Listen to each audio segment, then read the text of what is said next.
bona nit, gràcies per ser aquí, gràcies al Carles per venir-nos a fer avui la segona edició de matemàtiques d'aquest curs. Una cosa tan senzilla com venir amb una xerrada del Carles o amb qualsevol altra cosa, hi ha gent, hi ha persones que no ho poden fer perquè estan privades de llibertat. Per tant, abans de començar l'acte, sí que voldríem retre-los un petit homenatge i un record per tots ells. Dit això, fem el que hem de fer, que és la xerrada.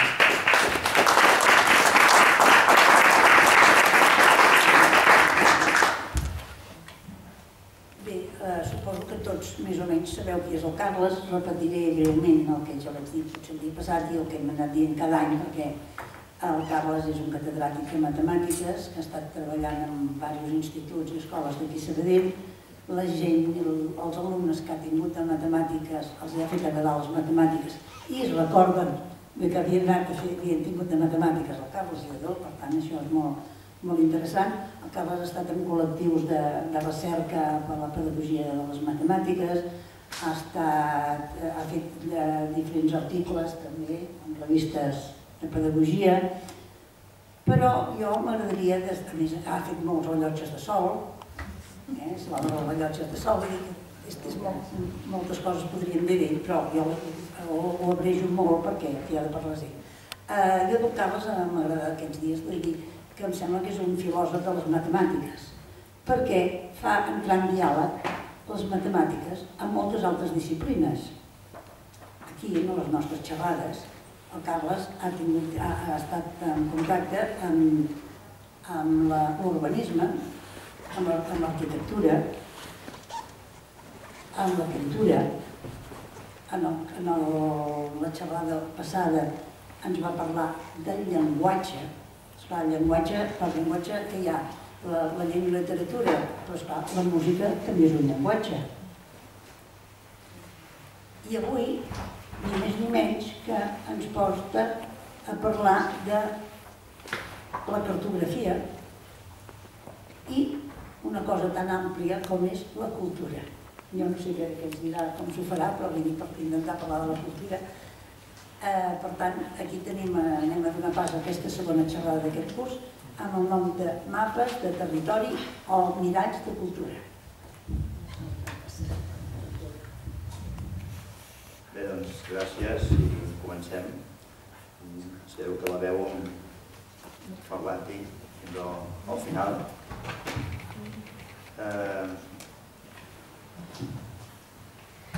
De fet, els dos temes d'aquestes dues lliçons semblen molt diferents, però en el fons estan molt lligats.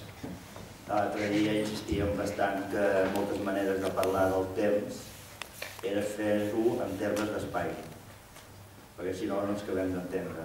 Vull dir, parlàvem que el Nadal ja s'apropa, vull dir, el dia 1 d'octubre ja s'allunya, parlem d'expressions temporals en termes de temps. Avui parlarem d'espai i de la seva representació, que és el que comúment anomenem mapes. L'altre dia jo feia observar que quan parlem del temps, de vegades parlem com si el temps fos una cosa. I com que ja parlem d'aquesta manera del temps, aquesta cosa a més ens sembla natural. Ja no hi donem més voltes. Podem sobreviure i conviure i organitzar-nos sense donar-hi més voltes. Amb els mapes passa una mica exactament el mateix. És una cosa que ja considerem com normal, natural. Estem convençuts que representa el territori i punt, no hi donem més voltes. Si fem servir un mapa, doncs el fem servir i ja està.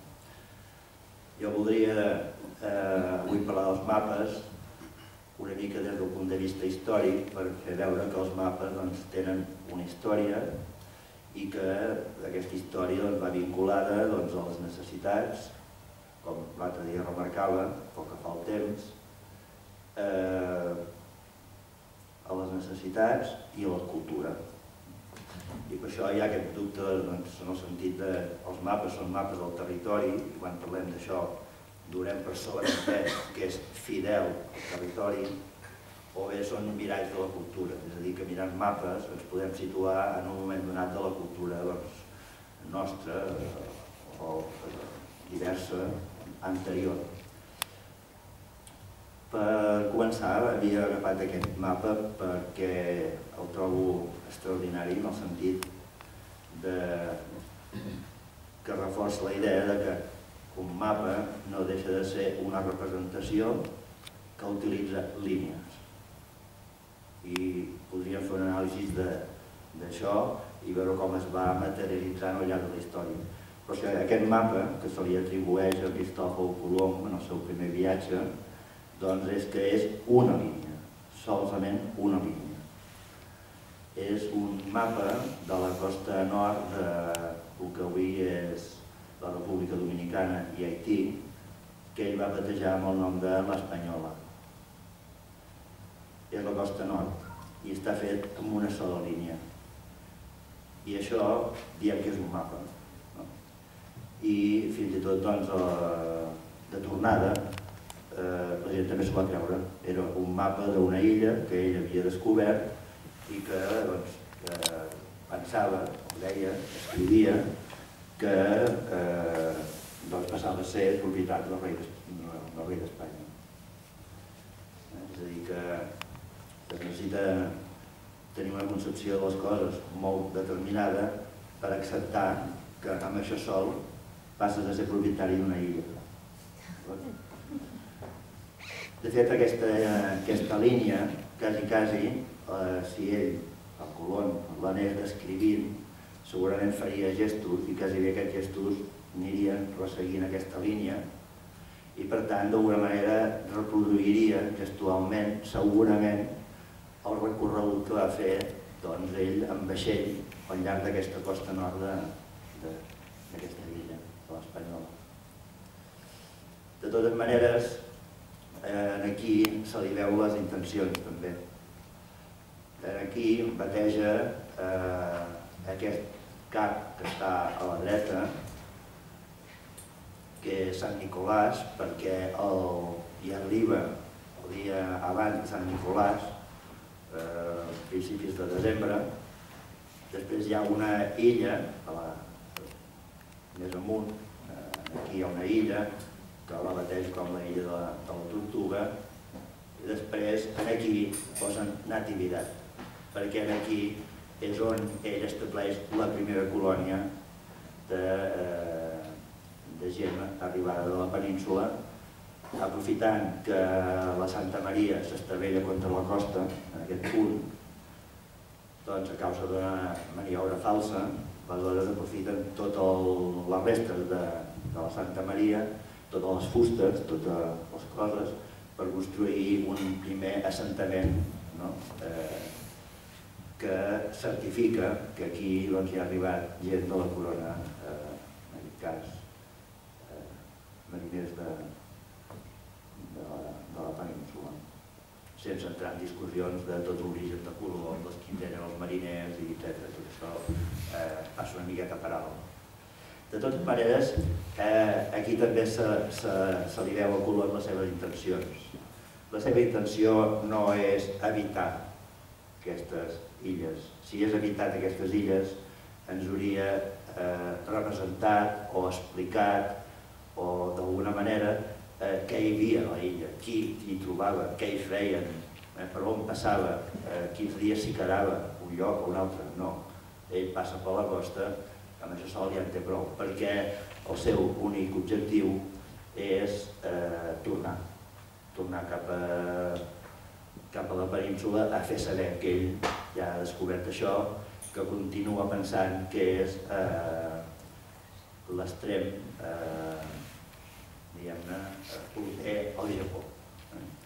De fet, poc abans d'arribar a aquest cap de Sant Nicolàs, passa per la punta extrema de llevant de la illa de Cuba i li posa el nom d'Alfa i Omega, que ja és tenir una concepció de les coses potent, segura, posar el nom a un cap, Alfa i Omega, en el sentit que ell considerava que allà era el principi i el final del Japó que ell estava. Bé, Amb aquesta il·lustració només volia dir que m'he hagut d'interessar els mapes des d'un punt de vista cultural i al llarg de la història per poder entendre els mapes que molts alumnes fan. Tenim una certa capacitat, jo diria, innata de representar sobre una superfície plana les coses que tenim en el cap i els mapes entrarien dintre d'aquesta vessant. Però no és una cosa pas fàcil. I aleshores els nois i noies a l'institut, quan han de representar el seu barri, la seva casa fins i tot, es veu que se'ls veu que els hi costa i que és difícil entrar a valorar com a correcte i incorrecte perquè la complexitat no permet respondre d'aquesta manera, sinó que en tot cas has de buscar més ajustat, més clar, més proper al que llavors necessitaràs, etc. Els mapes són complexos, però aquí em permet dir un mapa és una representació plana, primera cosa, ho farem a través de línies, ho fa algú, en aquest cas Colón, sobre una certa superfície, en aquest cas sobre una fulla del seu quadern, el seu diari de bord, i amb una finalitat. I això és normal en tots els mapes. Aleshores jo vaig dir que em dedicaria, a partir d'aquesta idea dels mapes, a comentar com dues col·leccions de mapes. Aquestes dues col·leccions de mapes tenen històries diverses, una història més personal d'interès, perquè m'apropava a aquesta dificultat de fer mapes, i després una altra segona col·lecció està vinculada a una relació amb una classe d'alumnes que després ja explicaré.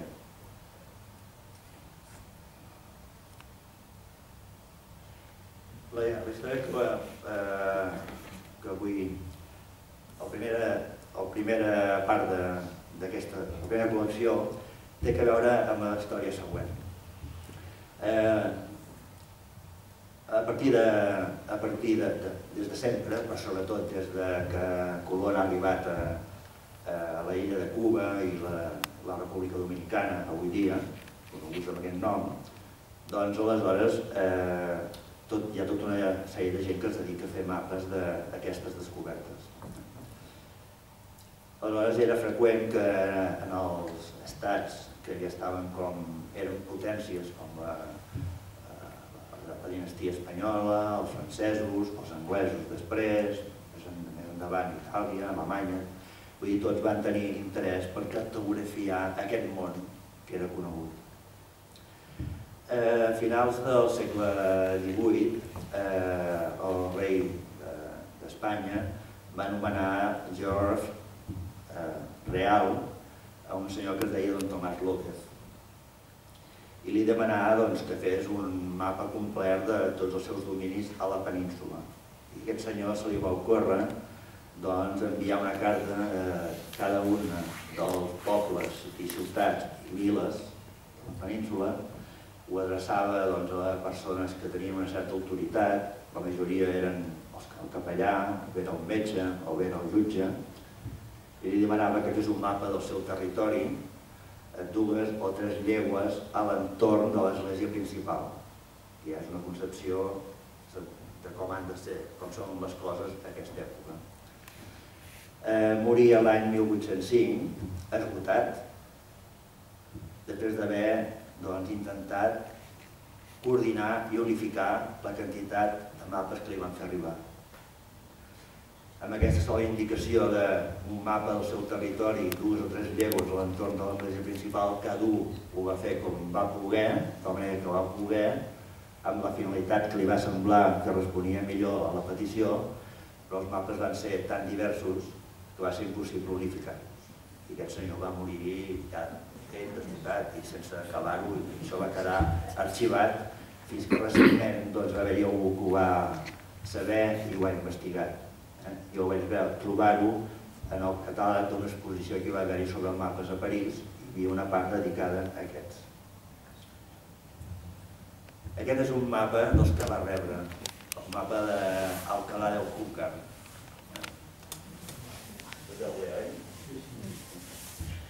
Aquest mapa és curiós perquè està molt ben fet des del punt de vista geomètric, en el sentit que és perfectament circular i a més està dividit en 4 quadrants, com si tot això servís de pauta per organitzar les coses.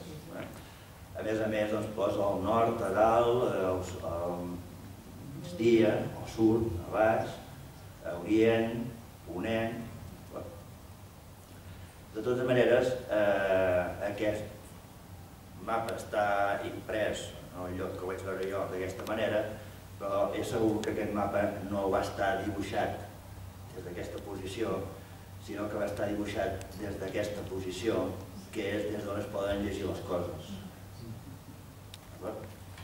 És a dir, que fins i tot nosaltres avui dia farem poca atenció, perquè ja estem acostumats que els mapes tal com es despleguen així s'han de quedar, però aquests mapes més antics, que eren circulars, de vegades havies de decidir en quina posició havies d'utilitzar. Aquí es veu, o se sabia, el calar del Xúquer, hi passa el riu Xúquer, que és això d'aquí, aquest curs d'aigua, que va en aquesta direcció. Arriba aquest pont, que es veu bé que té 6 arcs, i després dona aquesta curva i se'n va. Aleshores, des d'aquí, des de mirant cap a Orient, que és una bona manera d'orientar-se més antiga que la nostra, a Orient, per allà on surt el sol, que era un referent més clar que no pas al nord. Aleshores, des d'aquesta posició, mirant cap a Orient, segurament aquest senyor va fer aquest dibuix. De fet, aquí es veu, a banda i banda del riu, s'hi veuen com hortes o superfícies més o menys cultivades, amb un tipus d'edificacions que es pot llegir que són molins. És bastant raonable que seria una cosa semblant al que passa al riu Ripoll, amb el seu horta a banda i banda. El que en aquest mapa és difícil és entendre per què va fer aquesta distribució circular quan al centre, que és on un esperaria situar-se per anar girant i veient tot el que vol representar, cau just al mig de l'aigua, amb la qual vol dir que aquest senyor no va fer això. És a dir, va agafar un altre punt de vista molt més extern. Aquests 4 quadrants no sé massa per què li serveixen amb ell. El que és més sorprenent és aquesta part d'aquí, de l'edificació. Aquesta part diu clarament que des del riu el poble es veu com un conjunt únic. Això és el que està escrit en el text que acompanya aquest mapa. No acabes d'entendre com des del riu es veuen aquestes edificacions. I, a més, aquestes edificacions no acabes d'entendre perquè estan dibuixades d'aquesta manera i no d'una altra. En quin sentit ho dic? Ho dic perquè si ara mires una fotografia actual de l'Alcalá del Xúquer, resulta que és això. Aleshores, aquí es pot veure en aquesta fotografia més inferior, es pot veure el pont, aquí, just a la dreta, encara. Per aquí arriba el Xúquer i dona la volta cap a aquesta banda. No sé si em seguiu amb el cursor.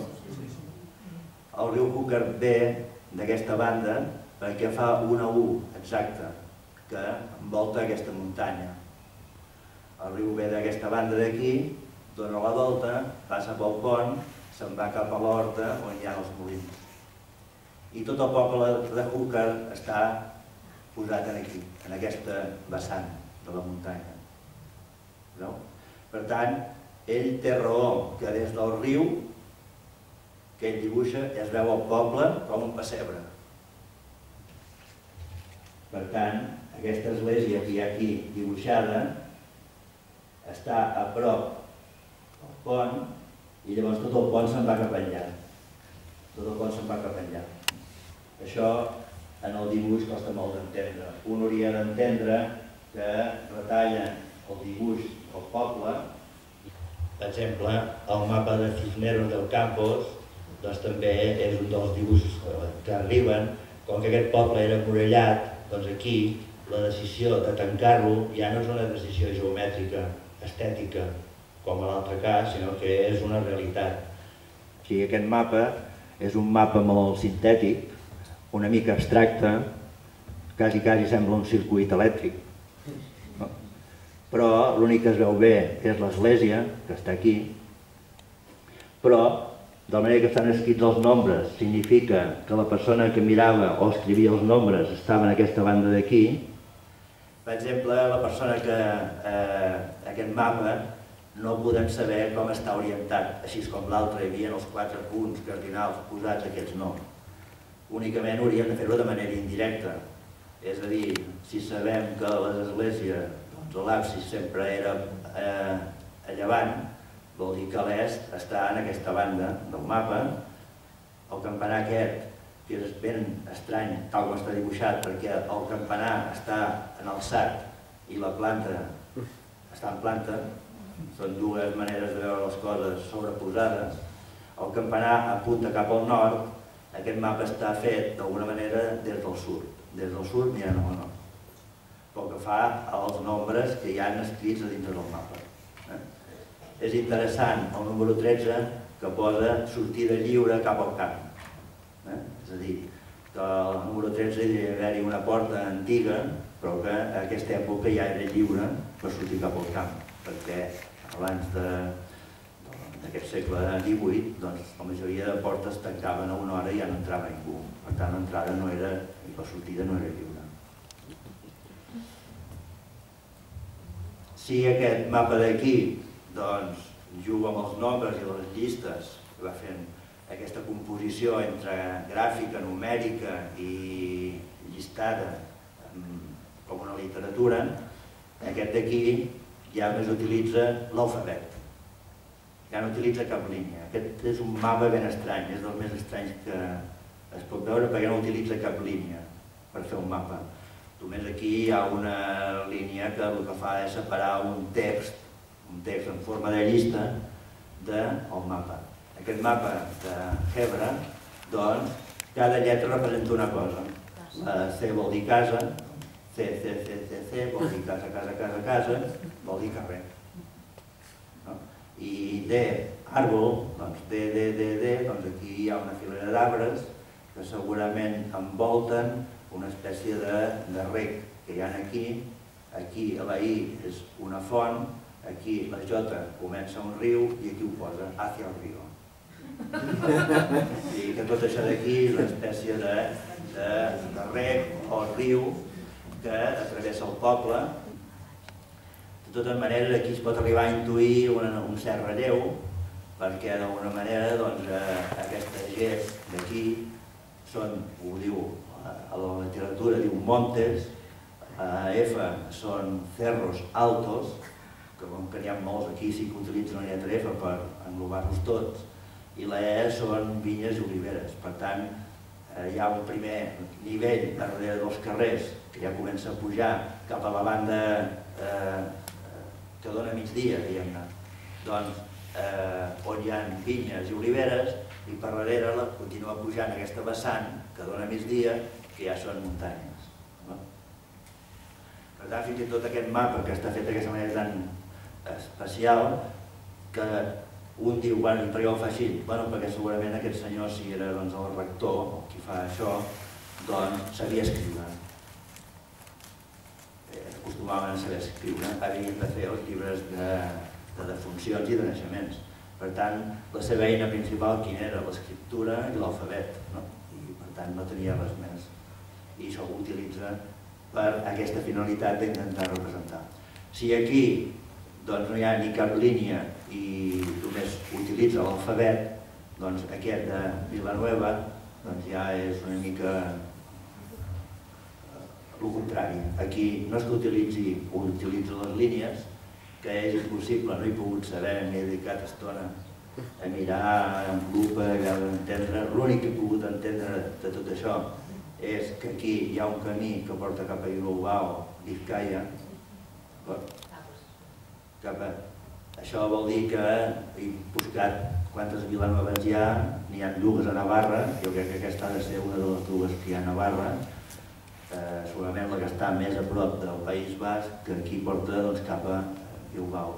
Aquí, enmig hi ha el nom de Vilanueva, que és el nom del poble, el nucli del poble podria ser aquí, tots els entorns estan descrits com són, però fixeu-vos que la forma de l'escriptura va marcant camps, vessants, rieres o rius. Per tant, aquí aprofita molt més la capacitat de l'escriptura per representar una cosa que és espaial. En aquest sentit, això reforça que els mapes sempre es fan amb allò que un té. No hi ha cap més manera. I doncs més endavant ho veurem, quasi bé per tancar, que hi ha mapes que estan fets sobre argila, que és el que passava a Babilònia, que tenien argila d'ojo, després hi havia el pergamí, o bé si ja contenia tintes, podia fer això si sabia escriure.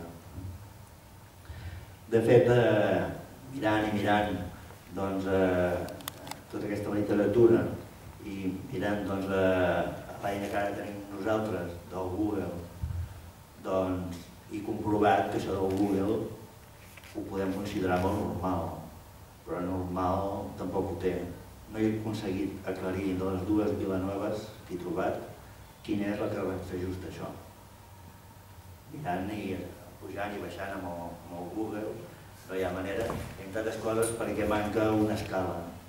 No acaba de saber si això són 100 metres o són 300 o són 3 quilòmetres, el qual tot es desmanega contínuament. Bé, aquests mapes n'hi ha potser mitja dotzena més, que no. Jo he triat una selecció per fer veure que, en fi, que un mapa és, un fa una cosa per donar una certa informació, perquè un altre ho pugui entendre o perquè la pugui utilitzar en el futur. Amb les meves eines i millor que disposo. Ara necessito una certa visió, el que em sembla que tothom comparteix és una mica la referència dels 4 punts cardinals, sobretot a l'Orient i al Ponent, i para d'apuntar. A partir d'aquí la cartografia es pot anar fent més complexa. Ara passo a la segona col·lecció de mapes. Aquesta és una col·lecció de mapes com més històrica, una sèrie històrica. Veureu que va seguint una mica la història. D'on sorgeix aquesta col·lecció de mapes? És una cosa personal, però que penso que també té valor, en el sentit que d'aquesta manera mostro l'interès que vaig tenir per aquesta col·lecció de mapes que ara explicaré. Doncs és que en un moment donat en una escola hi va haver-hi un grup d'alumnes que van començar a secundària i es van posar el nom de Promoció Alexandria. Fan un treball que quasi dura tot un trimestre per posar-se el nom de la promoció, que després mantenen durant els 4 anys de secundària. I aquests es van posar el nom de Promoció Alexandria. I aleshores, això a mi em va cridar l'atenció i vaig establir com una relació i per Nadal els hi vaig fer arribar un llibre que feia poc que es havia publicat sobre Alexandre el Gran, que els explicava que l'any 331 abans de Crist, quan tenia 25 anys, Alexandre, fundà la ciutat d'Alexandria a la riba del llac de Mare Otis, que es troba quasi a la desembocadura del Nil, a Egipte. Allà funda la ciutat d'Alexandria, que encara avui existeix. Alexandre no la va conèixer mai, aquesta ciutat, perquè un cop va ordenar que es creés, això vol dir que hem de ser conscients que en aquella època, 331 anys abans de Crist, hi havia algú que era capaç de donar l'ordre a un arquitecte que dissenyés i construís una ciutat nova, totalment nova. Aquesta va ser Alexandria. Doncs Alexandre va continuar el camí que s'havia proposat, que era arribar fins a l'Índia. És un camí que hi dedicà 8 anys de la seva vida i al llarg d'aquest camí va arribar a fundar 16 ciutats més, 14 de les quals també va anomenar Alexandria. I es poden anar seguint i veiem que hi ha diverses Alexandries en aquesta zona, des del Nil fins a l'Indo de l'Índia. Jo deia que no patissin perquè n'hi hagués més d'una, perquè la vostra Alexandria és important per 3 raons. En primer lloc perquè en ella Alexandre s'hi hauria trobat a gust, que ara estava convençut que la tolerància recíproca entre les nombroses ètnies del seu imperi havia de constituir un element irrenunciable de cohesió política i social. I això, Alexandria en serà un exemple, la ciutat d'Alexandria. La ciutat d'Alexandria és aquesta època i durant quasi bé 700 anys va ser un centre cultural més important de la Mediterrània. I avui dia encara continua sent una ciutat que existeix. En segon lloc perquè és la ciutat que durant els 700 anys següents a la seva fundació fos segurament el nucli cultural més important del Mediterrani, que és el que ara he dit. I en tercer lloc perquè és la vostra utopia. Quan un s'imagina una ciutat, doncs el que està fent és, en el fons, imaginar-se una utopia de com vol que les coses siguin. Aleshores, el que vaig fer jo, vinculat amb aquesta història d'Alexandre i amb Alexandria, és recollir un seguit de mapes on sempre apareixia la ciutat d'Alexandria. I això és el que els vaig adjuntar amb el llibre. Per entendre una miqueta aquesta importància d'Alexandria i després dels mapes que segueixen, aquí recollia una vista de l'Alexandria, vista des del Mediterrani, publicada a França en un llibre de geografia, 1874. Aquí hi ha tot el recorregut que va fer Alexandre per tota aquesta part que en diem Orient Mitjà fins a l'Índia, de tornada em sembla que va arribar, no sé si per terra o per mar, em sembla que l'expedició es va dividir per alguns problemes, i va arribar a aquesta Susa, aquí a aquesta zona de Babilònia, en aquella època, i allà d'una infecció va morir molt jove. En aquesta època d'Alexandre, que doncs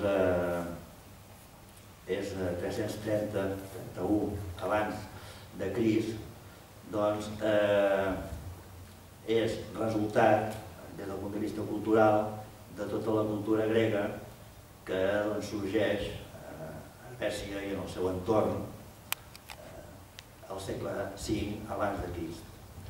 En aquest sentit, doncs, hi ha aquest mapa que està fet per Anaximandre, que era un matemàtic, científic del segle V, que es considera que és el primer mapa que es fa que és un intent de donar una visió global de tota la terra coneguda pels grecs en aquella època. És el que ells en deien l'ecumene, que era la terra coneguda. I la seva visió era que el nucli de tota aquesta terra coneguda, habitada, era el Mediterrani, no pot ser d'altra manera. Arribava cap al nord amb una sèrie de territoris que es coneixien amb el nom d'Europa. En aquell moment Europa era una llenca molt més gran. A sota del Mediterrani quedava Àfrica, que era coneguda aquella època amb el nom de Líbia, i després a la dreta hi havia més aviat Àsia, que Àfrica, Àsia, tampoc es distingia molt en aquesta època. De mica en mica això es va com, a mesura que es va coneixent, es va com dividint en els 3 continents. Però aquest mapa és un mapa que va portar a la seva època ja molta polèmica, perquè deien que era un mapa que ens posava contra els déus, perquè era una vista que era pròpia dels déus. Aquesta vista a vol d'ocell, per veure tota la terra habitada, era una visió pròpia dels déus, que nosaltres no ens hi podíem posar, ells no s'hi podien posar. Va ser com bastant criticat Anaximandre i fins i tot va ser com expulsat de la comunitat on treballava. En aquella època, molt proper a Anaximandre, hi ha Heròdot que fa una història, que és la que realment dona més informació sobre els fets històrics i geogràfics dels diferents pobles que convivien en aquest món conegut, que hi ha una visió que no sé si coincidia amb aquesta que proposava Anaximandre circular, o bé ja tenia una visió mental més rectangular, aquesta franja del Mediterrani. De fet, Heròdot no era geògraf, ell no se sap que vagi a fer cap mapa. Jo l'únic que volia dir amb aquest comentari és que Heròdot no hauria pogut escriure la seva història, que és una història ordenada de quan d'un poble passa a l'altre poble, si mentalment no hagués tingut una distribució geogràfica, encara que fos mental, de com estaven situats els diferents pobles. Si no, hauria pogut fer una història il·legible. En aquesta visió d'Heròdot, el que sí que és interessant és que en aquesta època encara els grecs, era molt propi dels grecs, que creien que algunes coses funcionaven per simetria. És a dir, aquest eix més o menys, que aquí posa el nom d'Equador, a la dreta, cosa que no és cert que l'Equador passi pel Mediterrani. És una visió que geogràficament s'ha de corregir i després de mica en mica l'Equador va baixant. Doncs aquest eix central dividia el món conegut en la part superior i la part inferior. I pels grecs era raonable pensar que la part superior i la part inferior havien de ser com simètriques. Això, per exemple, porta molts problemes perquè condiciona molt la idea que tenen dels cursos dels dos rius principals. El riu, el Nil, que està aquí, que creien que girava 90 graus i se'n anava cap a ponent, perquè havia de ser com simètric el Danubi, que sí que va cap a ponent, per exemple. Aleshores, això es veu, o sigui, això dona peu a que quan un fa un mapa, doncs és probable que introdueixi idees que, o en tot cas, es dedica a contrastar, o en tot cas, algú altre haurà de contrastar. Perquè si no poden ser idees que un les considera com vàlides, per alguna raó. Home, si nosaltres som el nucli, Grècia és el nucli, nosaltres som els que tenim cultura, nosaltres som bàrbars, la idea que sempre ha tingut una civilització, nosaltres som el centre, les coses de tota manera han d'estar organitzades, una manera d'estar organitzades són per simetria. I això pot incloure, donar peu a pensar coses que no acaben de ser certes. Doncs bé, això seria previ a la creació d'Alexandria i en el moment que es crea Alexandria les coses, pel que fa als mapes, canvien totalment. Què passa a Alexandria? No tan sols es crea la ciutat, sinó que de seguida es crea el que es diu el museu i cap de poc es crea la biblioteca. El museu era un lloc més com proper a les ciències d'experimentació, la biblioteca era més aviat un centre de biblioteca de recopilació d'informació. La biblioteca d'Alexandria va arribar a tenir centenars de milers de volums, que segurament tots eren rotllos de pergamí a l'època.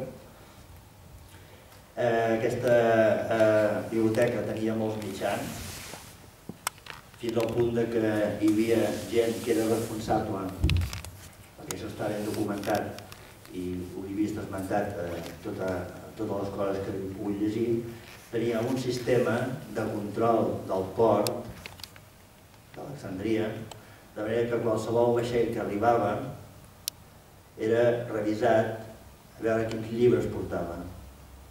Tots els llibres que portava qualsevol vaixell que arribava al port d'Alexandria era confiscat, es portava a la biblioteca, es feia una còpia i se li tornava una còpia i l'original es quedava a la biblioteca. Això requeria tota una infraestructura, diguem-ne, que dona peu a pensar que coses que potser 3 segles abans d'aquí són imaginables, doncs això funcionava així. I a part d'això, anava al museu i a la biblioteca, doncs, i van reunir-s'hi la majoria, tots els científics que estaven disposats a anar-hi i que eren buscats per anar-hi. Euclides hi va ser-hi, i allà va ser on va recollir tot el coneixement geomètric dels grecs i va publicar-los en forma de llibre, que són els elements d'Euclides i la seva òptica. I després l'altre gran matemàtic, geògraf, doncs és Eratòstenes, que va ser director de la biblioteca d'Alexandria.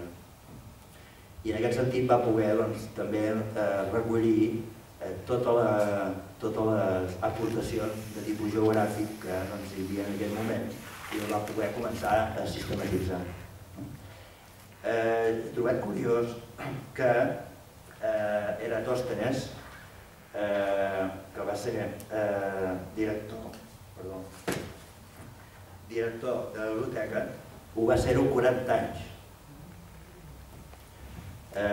40 anys, entre els anys 235 abans de Crist fins a 195 abans de Crist.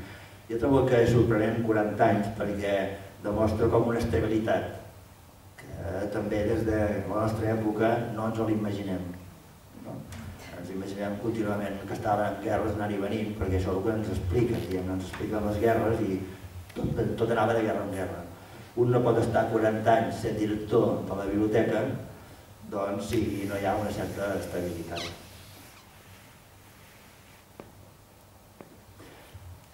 Eratòstenes és el que per primera vegada intenta unificar de manera coherent l'esfera terrestre al centre de l'esfera del cel. Fins a aquell moment aquestes dues coses encara anaven una mica una per una banda i l'altra per l'altra. Era molt difícil unificar en un sol sistema que la Terra és una esfera i que els planetes giraven al voltant de la Terra. Era una concepció on la Terra era al centre, el Sol tot girava en cercles al voltant de la Terra i llavors hi havia la volta de les estrelles. A Eratòstenes ja tot això ho unifica en un sol sistema i els cercles que hi havia en el cel, com podien ser l'equador, els tròpics, ja els dibuixa, els comença a intentar dibuixar sobre la Terra, com a cercles que permetran organitzar la Terra. Això és un procés llarguíssim, tot aquest procés de concebre això d'una manera unitària que sigui útil per establir la durada de l'any, de les estacions, etc., per orientar-se. Eratòstenes el que fa primer de tot és, en el seu món conegut, ja és establir dos eixos de referència. Un que passa pel centre del Mediterrani, sempre per l'estret de Gibraltar, on hi havia les columnes d'Hèrcules. Aquest el fa passar per Roses, que era un centre important grec, i l'estén cap a l'Àfrica, i després, verticalment, aquest eix, que també passa per Rodes, però també passa per Alexandria. Aquí es pot veure Alexandria, aquí Alexandria, i més avall Siena, que és la ciutat que ell aprofitarà, Eratòstenes, entre Siena i Alexandria, entre aquestes dues ciutats, ell farà les mesures que li permetran calcular el radi de la Terra. Per tant, és el primer que a través de les observacions i la sistematització entre la Terra és esfèrica, el Sol gira en un cercle, les estrelles estan més lluny sobre una altra esfera, tot això, aquesta concepció, que no és fàcil d'arribar-hi, doncs li permet construir un model geomètric que el fa servir com a hipòtesis per prendre determinades mesures i arribar a concloure que la Terra és molt gran, la seva circunferència fa 40.000 quilòmetres. I la veritat és que no s'equivoca de gaire. Tot això que en certs moments la Terra es considerava més petita, més plana, jo quasi bé penso que això és una mica llegendes per desorientar-nos, però que en aquesta època era claríssim que la Terra és esfèrica i que tenia aquesta mida i d'aquí no ens movem, hi ha més.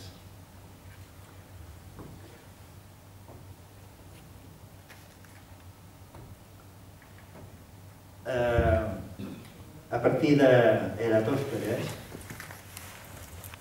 no tan sols es comencen a fer mapes amb una certa coherència, sinó que el que és més important d'Eratòstenes és establir un mètode per fer això. I aquest mètode, doncs, és un mètode que el justifica o consolida tant que durant 500 anys es va seguir aplicant. Aquest mètode, quin és? El mètode és que per fer mapes hem d'estar atents a les informacions que ens arriben. Amb aquestes informacions hem de criticar els mapes que ja s'han fet i corregir-los perquè siguin millors.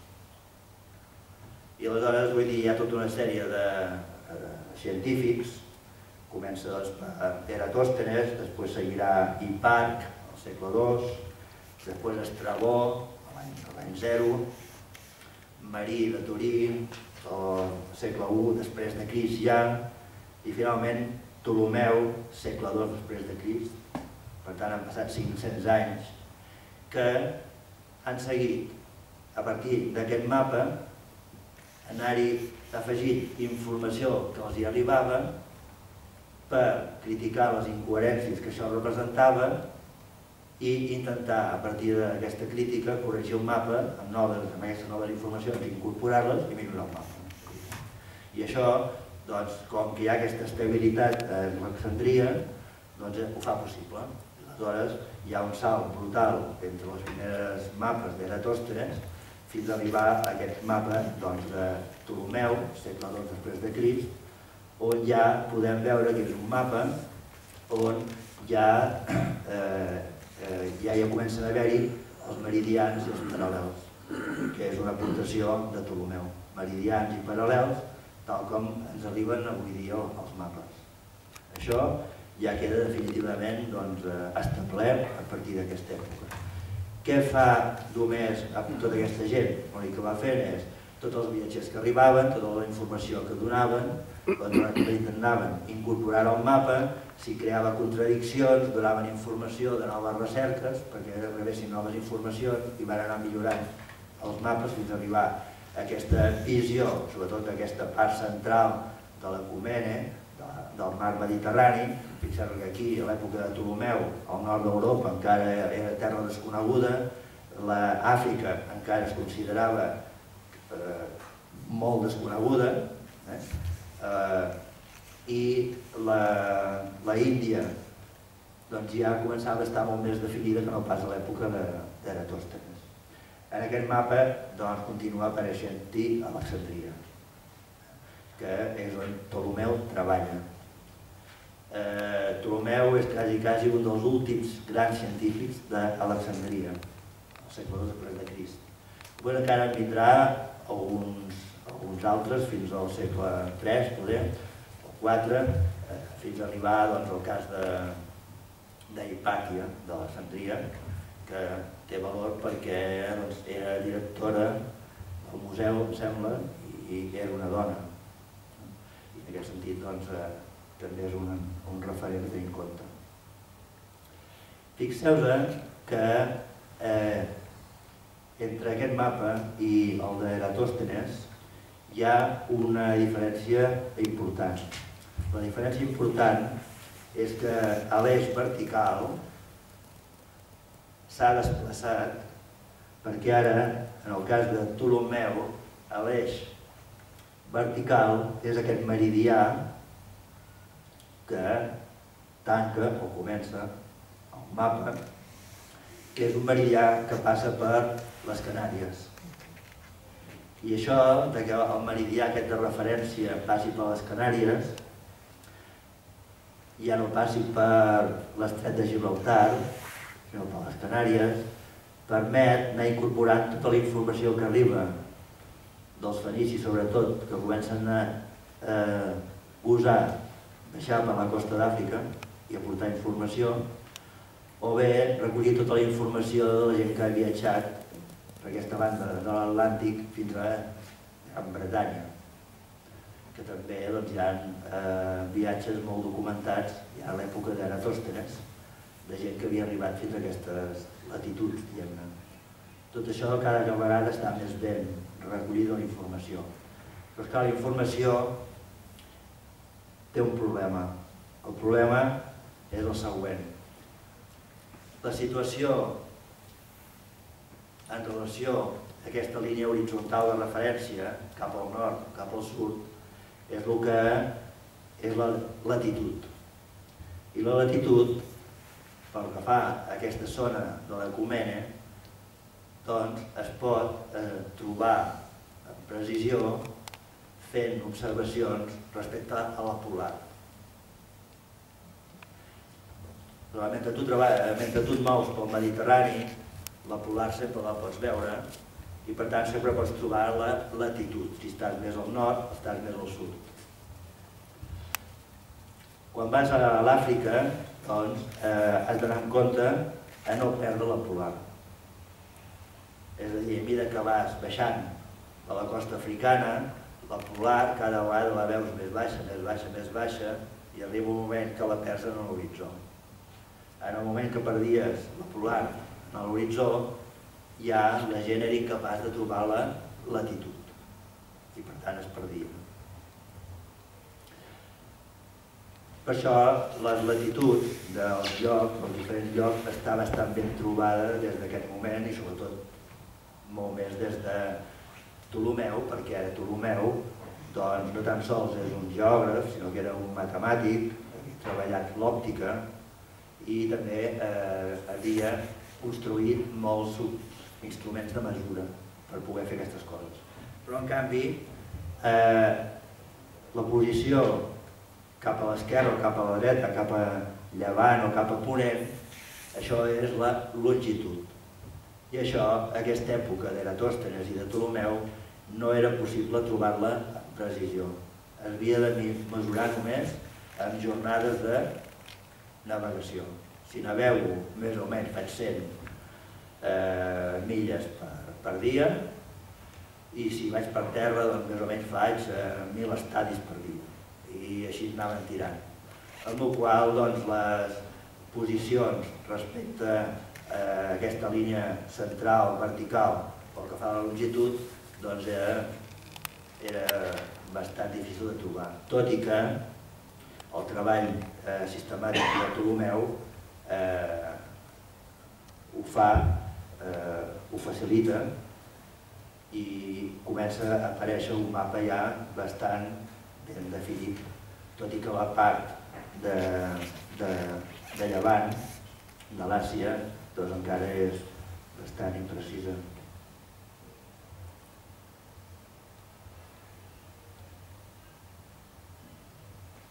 Fixeu-vos, aquest mapa, que és un mapa típic de Ptolemeu, ell explica com se fa. Té un llibre, ell té una obra que és la geografia, però són 7 volums. En el primer volum explica, dona les instruccions de com es fa aquest mapa. Jo em sembla que Ptolemeu encara no té massa clar el que avui dia diem projeccions cartogràfiques. Hi ha unes tècniques que els matemàtics han elaborat per projectar l'esfera sobre un pla.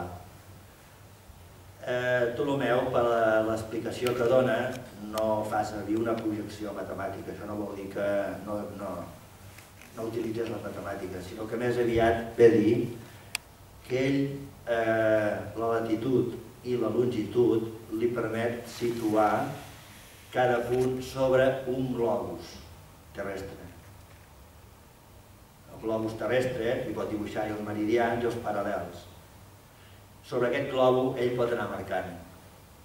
Llavors ell em sembla que el que ve a dir és jo faig el mapa en el globus i després aquest globus me'l miro des d'una miqueta lluny i mirant-lo lluny intento copiar allò que veig i veu això. Una cosa que no pot veure ell des del cel, primer ho fa en el seu globus, que és el que modelitza la Terra, i després ens explica la tècnica de dir, fixa't que el que veus és que els meridians, el del mig és com una línia recta però els altres fan panxa. I dibuixeu així. Aquest és la part de l'Ecumene, del món conegut. Això quasi és un quart d'esfera per sobre de l'equador, quasi fins al pol, un quart, perquè els graus que hi ha dalt va des de 0, que és el meridià de Canàries, quasi bé fins a 180, per tant és mitja circunferència. A l'altra banda tenia el que en deien els contraris, la banda de sota hi havia els simètrics i al d'allà baix hi havia els antípodes. Aleshores, ells creien que tenien el coneixement de l'Ecumene. Els antípodes estaven a l'altra banda, que caminaven cap per avall, no acabaven d'entendre massa, però sabien més o menys si la Terra esfèrica que hi eren. Continuaven parlant de simètrics, els que estan per sota de l'equador, i els oposats, els que estaven a l'altra banda. Per això era una terminologia que podíem fer servir. Què és el que a més fa Ptolemeu? Diu, jo us explico com fareu el mapa, però el mapa ja ho fareu vosaltres. En aquest sentit, no es coneix cap mapa fet per Ptolemeu. I durant segles i segles no se m'ha trobat cap i no se n'ha trobat cap. És a dir, que tots els mapes que s'incorporen a l'obra de geografia de Ptolemeu no estan fets per Ptolemeu, sinó que estan fets per altra gent, seguint les seves instruccions. Llavors ell deia, mireu, l'aspecte que té el mapa és aquest, feu la quadrícula. I ara jo us aniré dient la longitud i la latitud, vosaltres marqueu, aneu marcant, i quan el tingueu allà tot marcat, doncs uniu els punts i trobareu el mapa. I ho deixa per fer. I això doncs és el que va fer. En aquest sentit va escriure un llibre, que és el primer llibre que explica com es fa un mapa, i els altres 7 llibres, que pensa que allà trobarà els mapes, no en troba ni un, però troba totes les dades per fer un mapa d'Europa, d'Àfrica, de tal part, de tal part. Seguint aquestes instruccions, per exemple, a l'Àfrica, segons Ptolemeu, tenia aquesta forma, el Nil, apareix l'Alexandria, encara no apareix Egipte, el nord d'Àfrica, una miqueta cap a aquesta banda d'aquí a l'Atles, molt a prop de la costa, molt curt, el riu, el Níger, em sembla.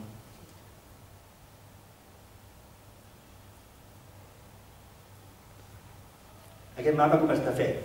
Seguint les instruccions de Ptolemeu. Aquest és molt més recent, diguem-ne, 1490, és un mapa ja molt ben il·lustrat, segurament algun mecenes l'havia pagat perquè li fessin un mapa per poder-lo ensenyar les seves amistats, està molt decorat. Aquí hi ha aquesta línia que és on hi ha les Canàries, és la referència. Aquí hi ha l'Equador. Per exemple, en aquest moment el Nil encara neix més avall de l'Equador, perquè això va ser una cosa que es va pensar durant molts segles. Després de mica en mica es va veure que el Nil no començava per sota de l'Equador.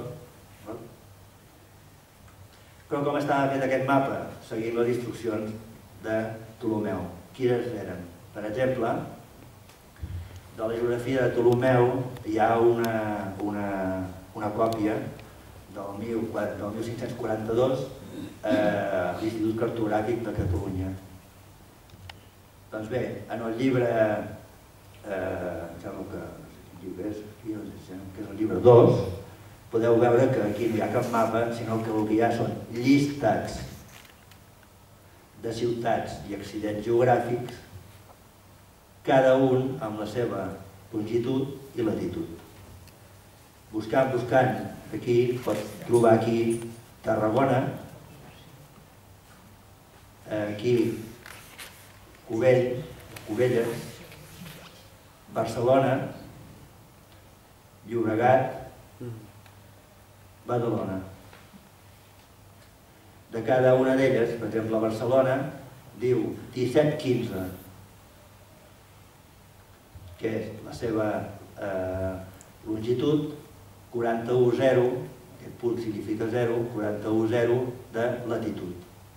Aleshores tu fas la quadrícula que havíem de fer, la gradues com hem de graduar, tal com deia Ptolomeu Fes, llavors tu aquí busques el 17,15, traces aquesta línia, aquí busques el 41 i aleshores aquí marques un punt, aquí a Barcelona. Aleshores passaves al punt següent, marcaves l'altre punt, passaves al següent, marcaves l'altre punt, quan tenies tots els punts marcats, com allò que fan els nens petits, doncs vas unint tots aquests punts i els hi sortia el perfil. I a dintre tu mateix. Si tens referència interior, bé, i si no, doncs t'inventes coses pel que saps.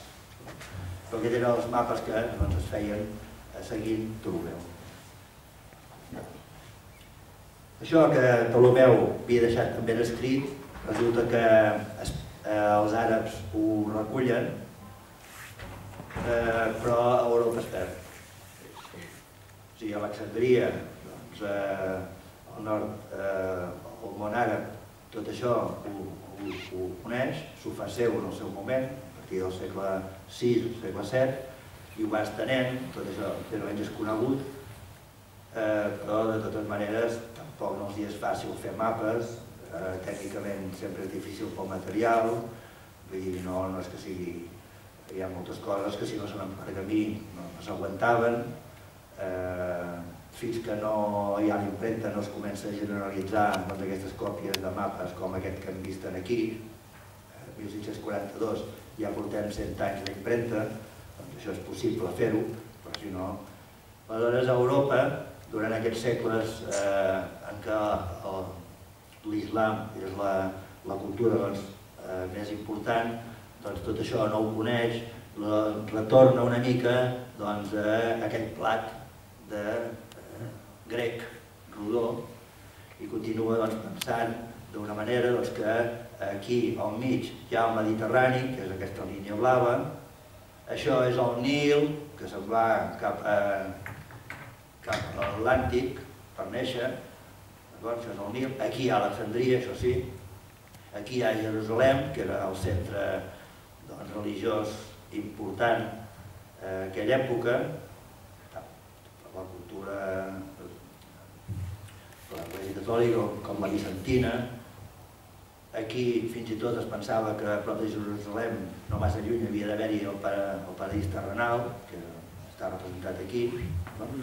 Això en vermell és el Mar Roig, que en aquesta època sempre apareix el vermell, degut al seu nom, i aquí, de manera una miqueta simètrica, doncs hi ha el Danubi, que va cap aquí, això és el Don, això és la península ibèrica.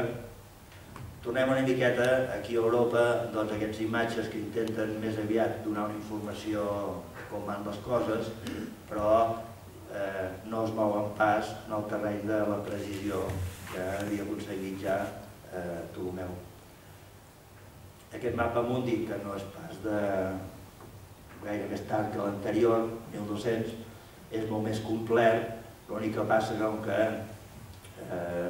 no forma part d'un viatge de l'Ielama, doncs el centre no és Jerusalem, sinó que és Delfos, el món grec, però tot això d'aquí al mig costa molt d'entendre, que per aquí al mig hi ha el Mediterrani, però Alexandria hi és, I aquí, com sempre, aquí és curiós que apareixen les columnes d'Hèrcules, que tanquen l'estret de Gibraltar. Tot això d'aquí és la península ibèrica. Aquí hi ha París, aquí hi ha Roma,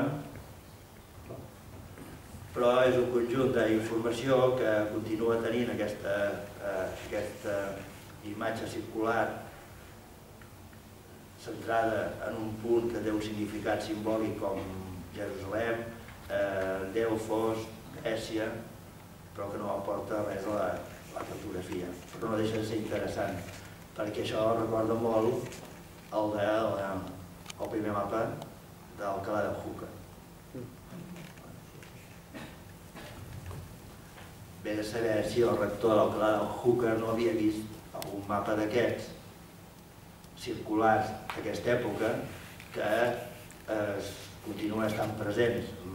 Molts llibres d'Isidor de Sevilla i tots els seus continuadors està present en la cultura cristiana, però quan un diu fes un mapa, pensa en això. Aquesta és una imatge de l'Àfrica a l'edat mitjana. Aquest mapa costa una mica d'entendre, però també és molt proper al que hem vist últim, quan jo he explicat aquell mapa que hi havia tant text, de Villanueva. Aquest mapa també està ple de text, però passa que hi ha més informació geogràfica, però és un mapa que, tot i que posa aquí l'any 1852, no està ben bé clar si això és una còpia d'un altre anterior i exactament qui la va fer. Però aquest és un mapa que segurament té un origen àrab, perquè el nord, que nosaltres el tindríem aquí, ells el tenen aquí. Per tant, aquest mapa s'ha de llegir mirant al sud. És a dir, des del Mediterrani, els països àrabs estan al sud, però els seus mapes acostumen a tenir el Mediterrani i tot el mapa cap al sud, orientat al sud. Aquest mapa s'entén més si el girem. Això seria la península ibèrica, això és el Mediterrani, podem reconèixer les illes del Mediterrani, Itàlia, aquí la Grècia, aquí a Turquia, avui dia, Alexandria, amb el riu Nil, que ja no sap cap on va, si cap a l'esquerra o cap avall. Però el mapa anterior té aquesta particularitat, per exemple, tota aquesta descripció de l'Atles, que ara ja és molt més llarg, ja no és aquella muntanyeta que ha aparegut en un altre mapa, ja és molt més llarg, doncs la descripció que en fa, com que segueix la geografia de l'Atles, quasi es confon. Fins i tot aquí hi ha un pas que diu que és el pas cap al Mont Negre. I el fet d'escriure-ho així, és ben bé que s'obre pas des del Magreb cap al Mont Negre.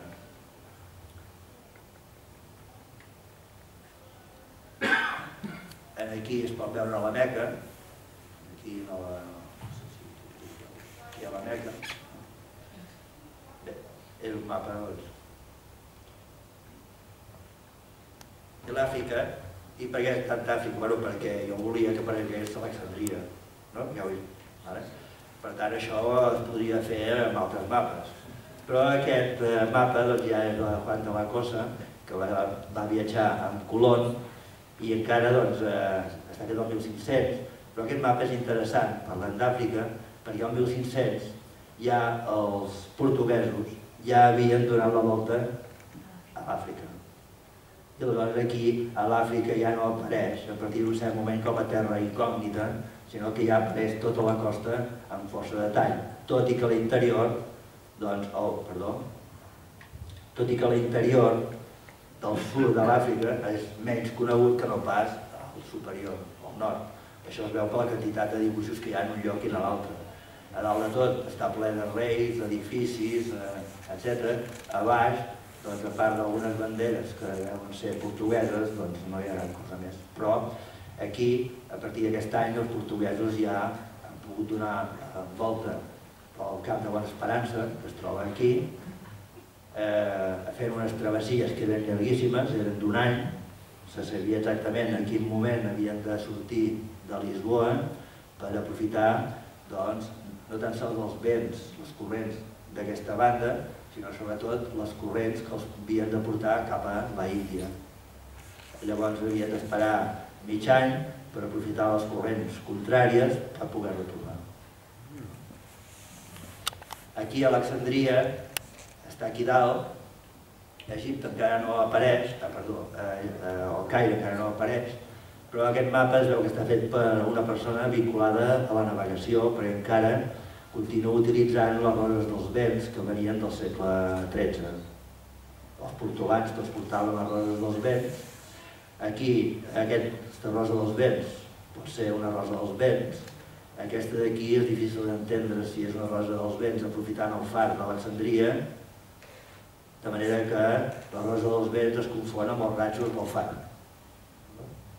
Però tant una cosa com una altra ens remet als portolans d'aquesta època.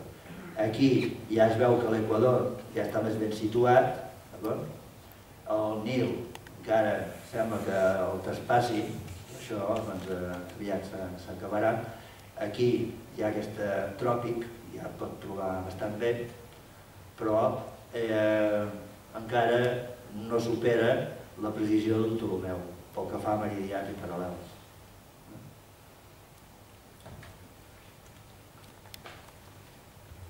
Aquest un altre fragment ja d'una Àfrica molt més pel que fa al seu contorn delimitat. Fixeu-vos que això encara continua sent un portolà, perquè el que està ben definit és tota la costa a base d'escriure tots els noms topogràfics. Tots els noms estan escrits, com aquí a Alexandria, estan escrits perpendicularment a la costa, de manera que són els noms els que delimiten la costa. I en aquest sentit és interessant veure que en el fons el coneixement del món ha vingut per un límit, que és el límit entre el mar i la terra. Això ha sigut una constant. Aquest és un mapa alemany d'Àfrica. Aquí continua havent-hi el meridià de referència que passa aquí, que són per les Canàries. Estem al 1800 i el meridià de referència és el mateix que havia triat Ptolemeu. Això es manté. Aquí hi ha els dos tròpics, ja molt més ben situats, el tròpic del Càncer i el tròpic de Capricorni i l'Equador. I aquí hi ha el Nil, ja neix aquí, per sobre de l'Equador. Al mateix temps aquí comença a aparèixer el Caire, la ciutat.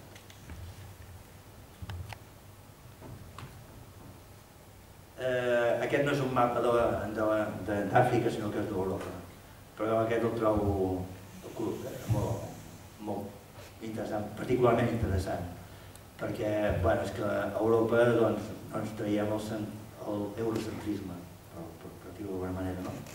Aquest és un mapa, una carta utòpica d'Europa, de l'Europa pacificada.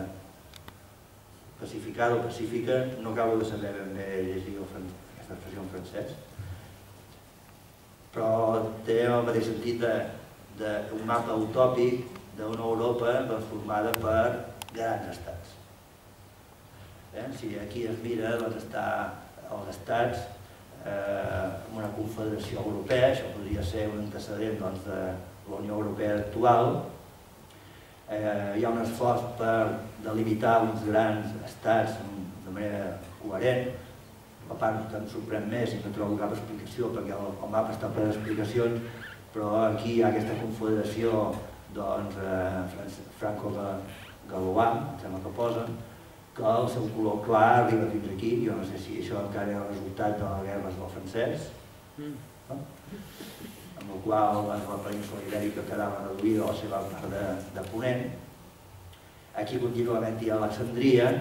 La cosa curiosa és que aquesta carta utòpica de l'Europa pacificada es permet el luxe d'agafar l'Àfrica i traçar línies, altra vegada línies, en vertical.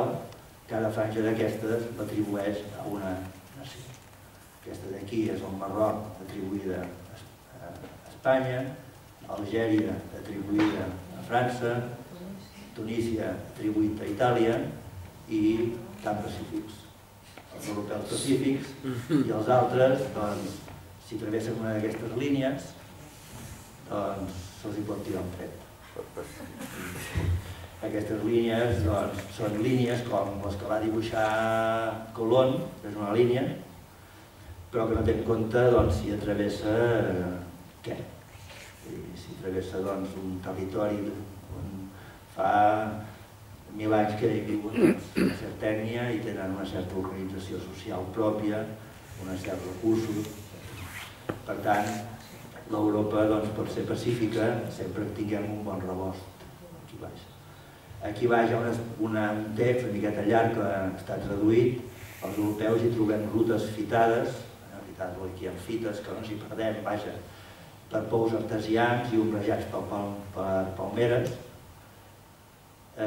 Aquestes rutes penetren l'Àfrica Negra, el Sudan, regió inexplorada encara. Llavors elles treuen els productes més valuosos i com podria anomenar les índies africanes, tan riques com les índies asiàtiques que ja havíem espoliat. És curiós, però Alexandria hi és. I el fet que hi sigui, amb els alumnes d'aquesta promoció podíem parlar d'aquestes diferents visions que els mapes, d'una manera fins i tot amb bona fe, perquè això devia venir d'un conjunt de guerres que no acabaven d'aturar-se mai, però té trampa. I ja, per acabar, aquest mapa alemany d'Àsia, el 1838, on hi ha Alexandria, es veu ja com molta més precisió tota aquesta banda, el sistema de representació ja està molt més estructurat, fixat, i ja fins i tot aquest any 1838 ja s'ha decidit com hi ha referència civil de Greenwich. Per tant, aquest meridià que passa per Greenwich serà un meridià 0. Les Canàries s'han quedat amb el nom d'afortunades, però no afortunades pel meridià 0, sinó perquè tenen bon clima i prou, i la referència és aquesta. I això per què es dona en aquesta època, 1800 i 1850? Doncs perquè aquesta època és quan es resol el problema del rellotge marí. El rellotge marí ja es popularitza, es fa popular en el sentit que no esdevé una cosa molt difícil de construir. Se sap com construir rellotges marins a bon preu, cada vaixell pot portar un rellotge marí. Aleshores, quan sortien del port de Londres, des d'allà veien l'observatori de Greenwich, tots els vaixells estaven ja allà al port posats a punt. En el moment que baixava la bola de l'observatori de Greenwich, sabien que eren les 12 al punt, tots posaven el rellotge a l'hora i marxaven. I sabien que aquell rellotge marcaria sempre l'hora de Greenwich. Aleshores, quan eren a alta mar, amb el sol, miraven quina hora era allà a alta mar, i si el rellotge de Greenwich marcava una hora menys, sabien que estaven a 15 graus de Greenwich. Per tant, sabien la posició. Per tant, la posició de la latitud, per molt que s'hi va esforçar, Ptolemeu no va poder mai resoldre amb precisió, perquè no disposava d'aquesta eina que era un rellotge mecànic que seguia un moviment regular, però que podia anar a vaixell, a més a més. La longitud. Parlar de la longitud. Bé, amb això sembla que acabo aquesta sèrie de mapes, no sempre hi ha Alexandria per aquest motiu, però s'ha vist una mica l'evolució dels mapes. Si tornéssim a l'origen dels mapes, podríem dir, tot això hem vist que hem arribat fins avui dia, sí, però això ve d'antic. Aquí tornava a recordar, perquè sembla recordar que a Babilònia els mapes estaven fets sobre argila, i que aquí hi ha 3 exemples molt interessants, perquè aquí hi ha un exemple d'un mapa orientat, amb l'est cap a la part superior, que és considerat un mapa d'un territori més antic, conegut. Aquest és un planell d'una ciutat fet a escala, amb el qual ja volia dir que era un mapa que donava informació sobre la ciutat de Nippur. I aquest era un mapa que donava una visió de tot Babilònia, que també coincidia amb aquesta visió circular. Babilònia està al mig dels dos rius, el Tigris i l'Eufrates. Al seu voltant hi ha tot d'altres pobles, que no són els babilonis, i aquí fora hi ha unes muntanyes que tenien certs mites vinculats a elles, que aquí estan explicades. I per tant, doncs, els mapes circulars, els mapes d'escala, els mapes orientats, és una cosa que no és pas recent, però que de mica en mica hem pogut anar perfectant. I d'aquesta manera pensava que trencava aquesta idea que un mapa segur que no és una representació fidel d'una cosa feta de manera natural. No, és una representació d'alguna cosa amb una finalitat fet per algú amb uns certs mitjans. Això no ho podem perdre de vista mai. I per tant, si parlem de mapes de territori o miralls de la cultura, ja sabeu quina és la meva posició. Ja són miralls de cultura que no pas mapes del territori. El mapa de territori aquest de l'Europa pacificada és el que em sembla més escandalós. Si hem de parlar de mapes de territori, quan no s'ha permès traçar uns regles sobre un mapa. De manera que potser de la mateixa manera que va procedir Colom. Això, és a dir, des d'un lloc separat de l'Àfrica, un pot dissenyar una línia sobre un mapa i donar per entès, sobreentès, que allò existeix en el territori. I que, per tant, li dona dret a una possessió. En el fons, Colom també va dir que aquest és el perfil de la illa. A dintre jo no sé massa què hi ha. Amb els que he tingut contacte porten coses penjades d'or, amb el qual vol dir que aquesta illa ha d'haver-hi or. Apunteu-s'ho i ja tornarem. Va deixar allà una colònia i tornen. L'objectiu de Colom era molt diferent de l'objectiu de Marco Polo. Marco Polo va anar a fer un camí cap a la Xina, cap al Japó, però era un camí que no sabia quan duraria, no sabia on s'aturaria, no sabia quines llengües hauria d'aprendre, ja ho veurem, anem cap aquí, anem cap allà, anem decidint, i ara no sé si comencem a tornar, però no passàvem al mateix lloc. El camí de Colom, el seu objectiu era anar i tornar. Anar portant gent, tornar portant mercaderies. I com més ràpid millor. I el que passa per entremig, no interessa. Si per entremig hem de passar per 3 d'aquestes línies, doncs hi passem, no passa res. Encara que aquestes línies no existeixen. Per tant, és una altra manera de mirar. No tan sols mirar-ho quan veiem un mapa, sinó mirar-ho així quan veiem les dificultats que té una persona quan aprèn a llegir un mapa o a fer mapes. És una cosa que no és pas natural. Doncs acabem aquí.